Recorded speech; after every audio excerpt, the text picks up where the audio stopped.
Welcome to the Workbench and welcome to another episode of Wheels Wings TV. Today we have the 1/72nd scale Avia S-199 from KP Models. Let's have a look.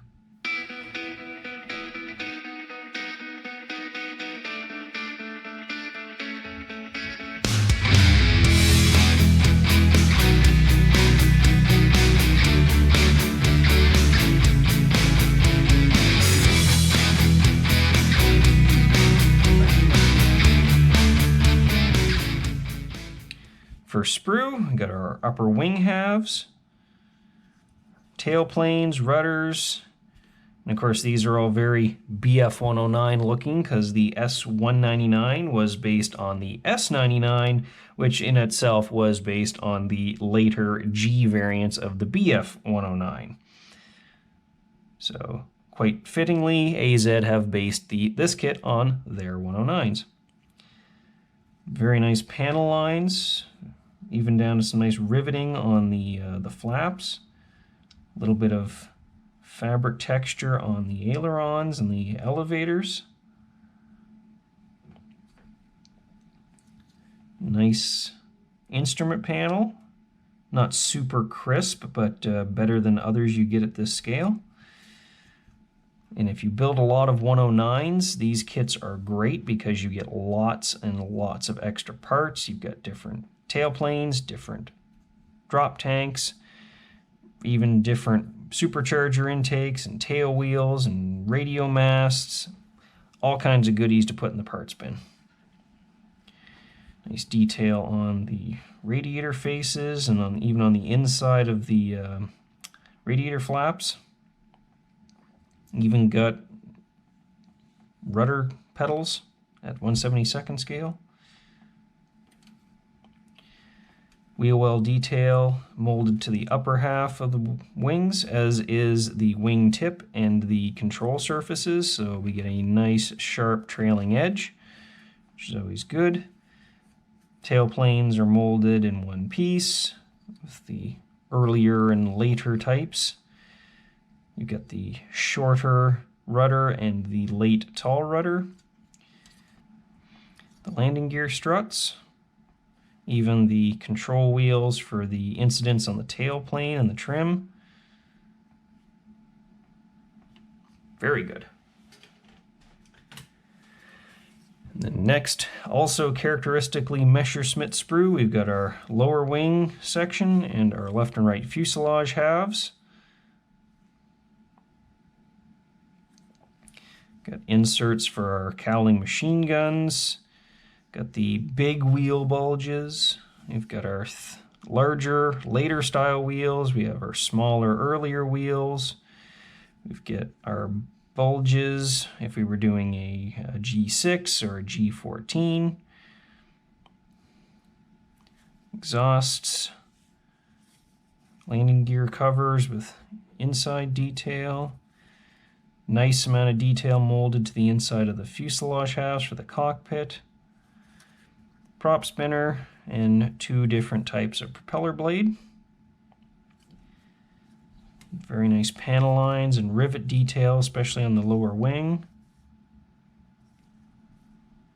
All the little filler points and oil tanks and whatnot. Little cowling scoops are just kind of molded solid on the side of the cowling, but with a little bit of careful painting you can make those look good. Hardly any flash on these parts, just a little bit of a parting line on the mold. Overall, and not a lot of big ejector pins, just some very little shallow ones, not the big honking ones you get in some short run kits. It's very nice.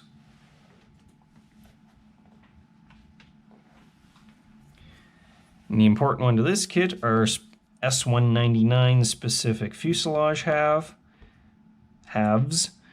propeller, cowling, and whatnot. So everything on this one is unique to the S-199. Of course, the S-199 used the Junkers Umo engine instead of the Daimler Benz, so that necessitated a whole bunch of changes on the cowling. Just, you know, for example, the supercharger intake is now on the right side, not the left. Bigger paddle-bladed propeller, different spinner, and kind of a really blunt, truncated nose, not as streamlined as the earlier ones. Once again, some nice cockpit detail molded onto the insides here. Not super sharp, but, you know, pick that out with a wash and a bit of dry brush, and that should look just fine. Got our exhausts, our cowling machine guns, our big, weird cowling bulges.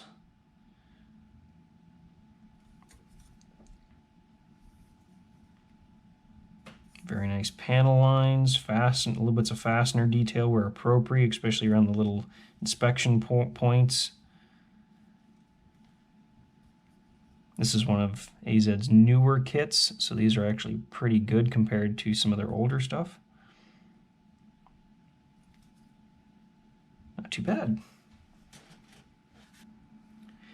And our very tiny clear sprue, consisting of our one-piece canopy and the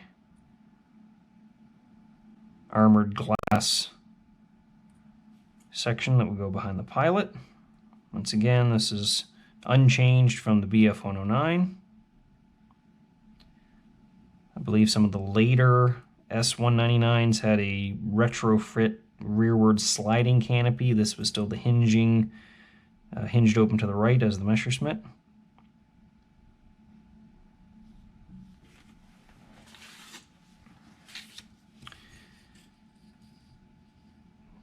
Nice and thin, not hardly any distortion. So what detail you do put into the cockpit should be relatively visible.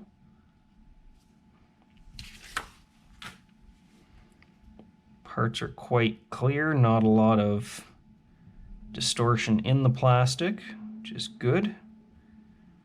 Framing is maybe a little light, so you have to take your time masking.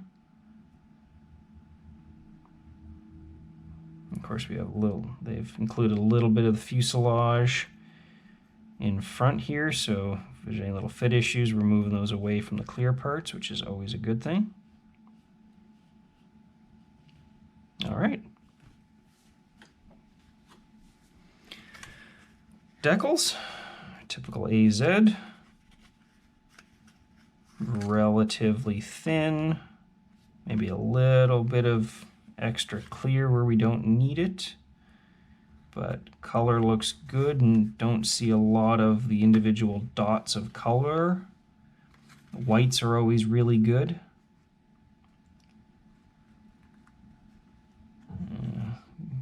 Gets a little chunky on some of the stencil detail. So those are being printed instead of silkscreen, but the major markings are all really good. Even got some instrument faces for the cockpit and some harnesses, although theirs are going to look kind of flat and not very good. But those should work just fine. Would be tempted to paint the stripes on the tail instead of using the decal, but we'll see how brave we are when we get to that point.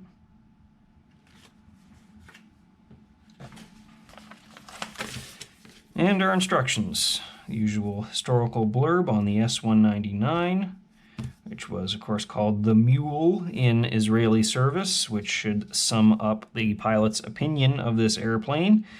But then again, even a bad plane is better than no plane at all. Credit for people that actually put this kit together for us. References used.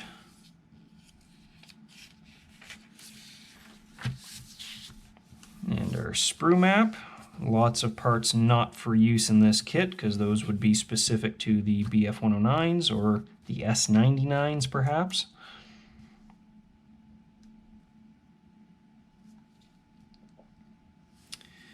Got our instrument panel with the decal going in place. Cockpit sidewalls with nice color callouts throughout. forward bulkhead with the rudder pedals, and the cover for the centerline cannon, which don't think was probably just residuals. I don't think this aircraft had that. The pilot's seat with the trim wheels, the gun sight, control column, all goes together, and these cockpits go together very quickly. Prop. This one does have the underwing mounted 20mm cannons, which did nothing for handling. Exhausts go in. These do have to go in. Oh, actually, sorry. No, that's just a blanking plate. Exhausts go from the outside. If you're doing the Messerschmitt, those go from the inside. Cockpit goes in. Fuselage halves go together. Landing gear goes together.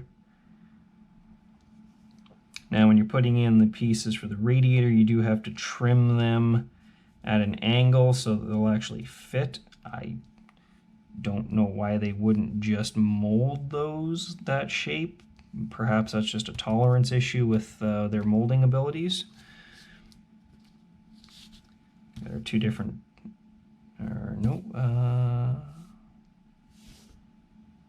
yeah, I guess we have our option of drop tank, if we so choose. Upper and lower wings go together with the large wheel bulge. You got the cooling flaps for the radiators, which you can pose any degree of open or closed. Got our cowl insert with the machine gun barrels, although you might want to try to figure out a way to install those at the end just to make painting easier. You've got the option of the solid or the armored glass panel behind the pilot. Option for either the radio mast or the DF loop. Using the later tall type radiator with the short tail wheel. And of course, if you're putting on the stores carrier, that was offset to the port side just slightly, so follow their little guide there. Underwing cannons go on, pitot, drop tanks. Of course, drop tanks, you're going to paint those separately, then put them on at the end. A couple little humps and bumps going on underneath. And we got our bulges going on. Canopy, and now these instructions are common to their other S-199 kits, which have that bulge rearward sliding canopy, which we don't have in this one.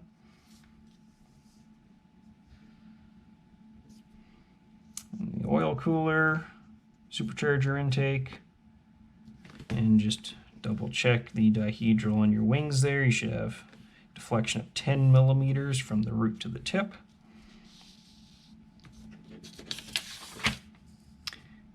And you've got a completed S-199. We've got our callouts for our various stencils. And a few color callouts. And we're good. These seem a little bit more condensed than other AZ instructions. I mean, they're usually pretty compact, but these seem a little bit smaller than usual, which is makes it a little hard to follow some of this a little bit. Not completely impossible, but just a little hard in the eyes. This over here is pretty good, nice and big and open. Some of these steps could use being a little bit bigger, but of course we've got one page to work with, so space is at a premium. But nice, 3D drawings, nice and clear. Color callouts all the way through, which is great, not just having to constantly flip back and forth to, oh, paint this letter A. So white, black, brown, etc., which is great. And clearly, anything important is red. is that so that jumps right out at you, that you got to watch out for those, so that's good.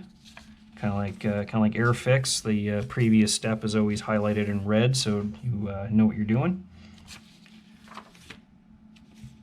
Not fancy, but it gets the job done. And our paint schemes. All Israeli Air Force markings, obviously. It's just 3 different iterations of the paint. We've got an overall gray-green, which I believe was your RLM02 color, or at least a very close match to it. We've got, looks very much like your North African-based Messerschmitts with the sand over top with that gray-green on the bottom. And a brown and green over blue camouflage. So definitely a colorful addition to any Messerschmitt collection.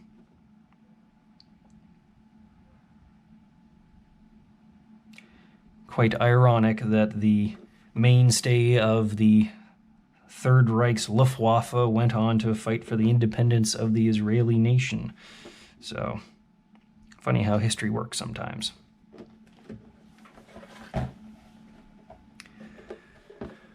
So, KP's 1/72nd scale S-199. Now, I'm cheating a little bit here. I haven't gone in completely blind because I have built a couple of their BF-109 kits, and I can say that they do go together quite well. Not perfect, but very well, all things considered. And if the 199 goes together just as nice as the 109s do, should be a very pleasant build. This was kindly provided by the good folks at KP Models, so thank you very much. We will be doing a build review of this kit when time allows. So if you don't want to miss out on that, make sure you hit that subscribe button. Thank you very much, and we'll catch you next time.